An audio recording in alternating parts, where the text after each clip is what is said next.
Hello, this is James Kelly back again for my third thought process around entrepreneurial failure. And this week I was reading about this concept of intelligent failure, and I thought it was really interesting. So this revolves around the idea of failing in a way that minimizes damages but maximizes learning. And then it paves the way for future success. And that's really important because when you learn quickly, you can iterate quickly and you can grow more quickly as well, even if it seems slow at first.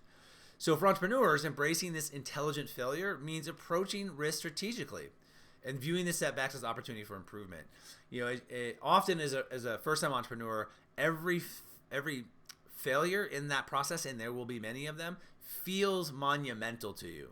But when you zoom out and align it with your strategic goals, it actually isn't that big of a deal 9 times out of 10. Now, when you look at this stream of literature around intelligent failure, there are really 4 authors that get cited quite a bit as like the main, I would say, contributors of these concepts of intelligent failure. And there are 5 pillars, which I'll talk about in a second. But one of the main concepts in this comes from Small Failures, Big Gains from Sitkin from 1992. A really popular one that everyone should know about is Psychological Safety. This is from Amy Edmondson from Stanford. Her original work on this is from 1999, but became really, really popular in the 2000s time period. Sense Making by Wieck from 1995, and then Experimentation and Iteration, which is Schumacher from 2003. This one is what you would see a lot in like lean startup philosophy, if you will, this idea of experimentation and go quick. Now, as I said, there are 5 pillars about this idea of intelligent failure or principles. So the first one I want to talk about is purposeful risk-taking. So intelligent failure occurs when risks are taken deliberately in pursuit of a clear objective. So when entrepreneurs identify and evaluate potential downsides and ensure that these risks align with their broader goals. And this is the idea of writing hypothesis. And I'll talk a little bit more about that in a second about why that's so important from a interpersonal or team dynamic perspective. But from an organizational perspective, having a set of hypotheses makes things really quick and easy. Now, when you write these hypotheses, make sure they're very clear on what you're trying to test.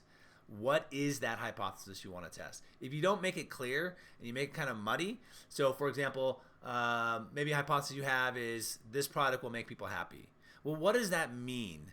Right? Happiness is a little bit nebulous, and you have to test then for what happiness is for that individual. But if you say people will click on this button 30% of the time, right? Or whatever that, but it's very specific. It's a very smart goal oriented, if you will, specific, measurable, attainable, time bound, and realistic, right? And so by writing kind of the hypothesis in that same framework, it allows you to really have some sort of metric that you're testing. All right, number 2 of these principles is fast detection and response. So early recognition of failure is crucial in preventing greater loss. Now, entrepreneurs who establish robust feedback systems and monitor key performance indicators, KPIs, can quickly identify when the venture's off track. Now, I can tell you firsthand from personal experience, my first startup, there were some very key indicators early on that I would just say common human bias got in the way of the reality of the data. And when you do that, that is a huge problem in trying to assess the core concept of whatever you're trying to sell, make, deliver for an end consumer or for the business. And so removing that bias, going back to principle 1, purposeful risk-taking, having a hypothesis, and believing the hypothesis, not justifying the hypothesis, all right? So number 3, low-cost failures. By taking calculated risk on a small scale, such as testing product prototype with a limited set of people, or entrepreneurs can experiment without jeopardizing, giving entrepreneurs the ability to jeopardize or experiment without jeopardizing the entire venture. And so by picking bite-sized hypothesis that test, not the big macro one, like we're going to do $100 million in 3 years, whatever that is, zoom it in to specific things that you're trying to test. Really, really important, because then the failure of those particular experiments don't feel so high cost. They feel tiny. Going back to my previous one, I have a hypothesis that users of the app will click this button 30% of the time. If they don't, there's a lot of great information in that. And if they do, there's a lot of great information in that as well. But that's not a high stakes hypothesis. All right. Number 4 of the principles is learning-oriented mindset. So when I wrote my book in 2018, The Crucible's Gift, another shameless plug, Christmas is coming up. It's a leadership book. Please go get it. I had a whole chapter on learning mindset. And this kind of comes out of, it comes out of the Carol Dweck work on mindset. So growth mindset versus fixed mindset. And what I love about this is that you have to have a learning mindset when you're in a startup. You cannot be stuck on what did work or did not work. You've got to move forward as fast as possible. And so this idea of learning-oriented mindset is that intelligent failure emphasizes learning over blame. And I love this.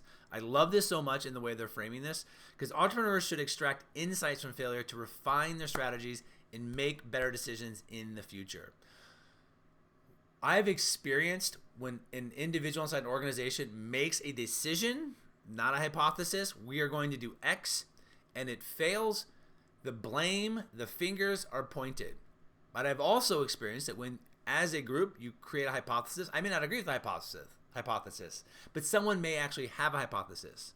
I think this is curiosity-led exploration. And that curiosity-led exploration is so important, because when it doesn't work, there's no blame. It was a scientific experiment, if you will.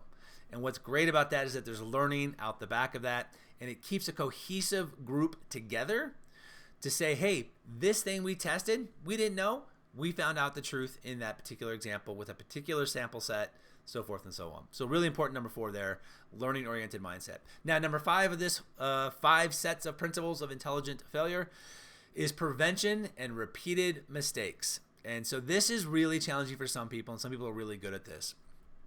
Now, one of the hallmarks of this intelligent failure is avoiding the same error twice. Effective learning from failure involves implementing changes to prevent similar setbacks. I am someone who sometimes struggles with this. I like to make a mistake 1, 2, 3 times. I like to say past 3 times I'm done, but often after the first one, I'll come up with a reason why I thought maybe that didn't work. Let's try it quite differently, or a little bit differently, and then try it again. So maybe you can say I've learned from that initial one, and then I kind of go back in and try something slightly different, and I might fail again. And so in my mind, there are different ways you could approach this of one failure and done.